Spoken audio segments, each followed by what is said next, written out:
बाबा नीम करोड़ी ने कुछ भक्तों का भाग्य कैसे खुला, आज इस राज को मैं बता रहा हूं। आप भी अपना भाग्य खोल सकते हैं।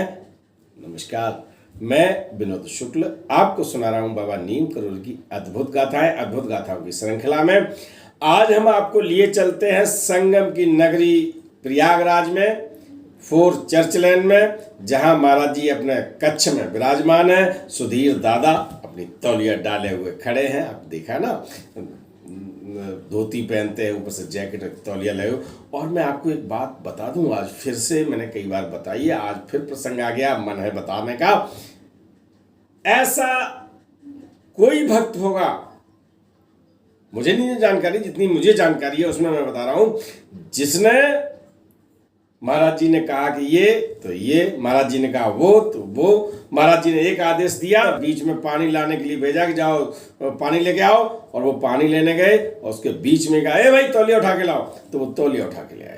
पानी वाला कैंसिल, तौलिया। यानी एक ऐसा भक्त जिसने आदेश का पालन अगले आदेश तक के आने पर, फिर अगला आदेश जारी, पिछला खत्म, और पूछा नहीं क्यों। अरे पानी, आप और कोई होता, हम जैसा होता और कोई होता, कहते अरे महाराज जी पहले पानी तो ले आए तब तौलिया लाए, है ना। नहीं, ऐसे स्वभाव के धनी प्रोफेसर डॉक्टर सुधीर मुखर्जी, उनकी बात बता रहा हूं। तो महाराज जी के पास खड़े हैं और महाराज जी अनायास बोले, मूर्ख हो तुम दादा। दादा ने क्या कहा, हाँ, अरे तुम कैसे मूर्ख हो सकते हो। हाँ दादा, हम कैसे मूर्ख हो सकते हैं। नहीं नहीं, तुम मूर्ख हो। हाँ महाराज। ये वार्तालाप फोर्थ चर्च लैन में हो रहा है, भक्त बैठे हैं और दादा खड़े हैं, वो महाराज जी बात करते जा रहे हैं। फिर उन्हें दो तीन बढ़िया बढ़िया महाराज जी ने गालियां दी। दादा अपने खड़े खड़े सुन रहे हैं। बोले मैं कौन हूं। दादा बोले आप गालियों के मास्टर हैं, है ना। उन्होंने लिखा भी अपनी पुस्तक में कि आप गालियों के मास्टर हैं। ये वार्तालाप जो बात चल रहा है, तो आपको मैं एक बात यहां स्पष्ट कर देना चाहता हूं कि प्रोफेसर सुधीर मुखर्जी बहुत ही गुस्सैल हुआ करते थे किसी समय। गुस्सा उनकी रोम रोम में भरा हुआ था, और उस गुस्से का वर्णन करते हुए महाराज जी कहते हैं कि यदि मैं तेरी पत्नी होता ना, तो तुझे कब का छोड़ दिया होता। एक आकलन मैं आपको बता रहा हूं, महाराज जी ने सुधीर दादा से कहा था। लेकिन वही प्रोफेसर डॉक्टर सुधीर मुखर्जी स्वभाव में वो परिवर्तन ला पाए। उन्हीं गालियों का प्रभाव था महाराज जी का, कि गालियां जब वो देते थे तो वो धैर्य से सुनते थे, और उनके जो शब्दों का पालन होता था, उनकी आज्ञा का पालन लगातार करते थे। धीमे धीमे गालियां दी उन्होंने, धीमे धीमे उनमें सुधार हुआ। और मैं एक बात बता दूं कि जितने भक्तों को महाराज जी ने गालियां दे दी, उनके भाग्योदय हो गए, उनकी चपत मार दी, उनके कई चमत्कार हमने आपको बताए। तो मैं कहना ये चाहता हूं यहां पर कि मित्र, प्यार करने वाला अगर आपको गालियां भी देता है, तो उसमें भी आप कुछ अच्छा लीजिएगा। धैर्य अगर आपके अंदर आ गया, सहनशीलता आ गई, तो उद्धार हो जाएगा। ये महाराज जी और सुधीर दादा की बात बता रहा हूं।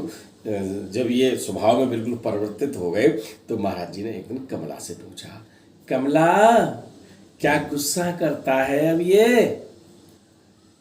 कमला ने कहा, नहीं बाबा जी, अब गुस्सा नहीं करते।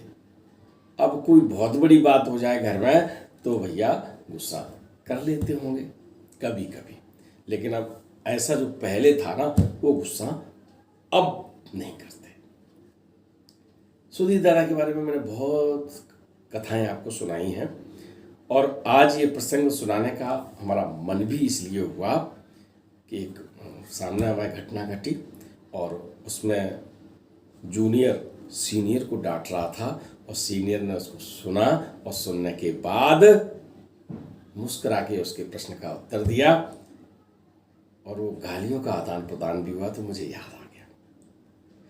इन सब बातों को जब हम याद करते हैं तो आप एक बात मान लीजिएगा कि यदि आपने अपने प्रिय व्यक्ति की अप्रिय बातों को भी सहने की शक्ति अगर डेवलप कर ली है तो फिर आपका कोई कुछ नहीं बिगाड़ सकता।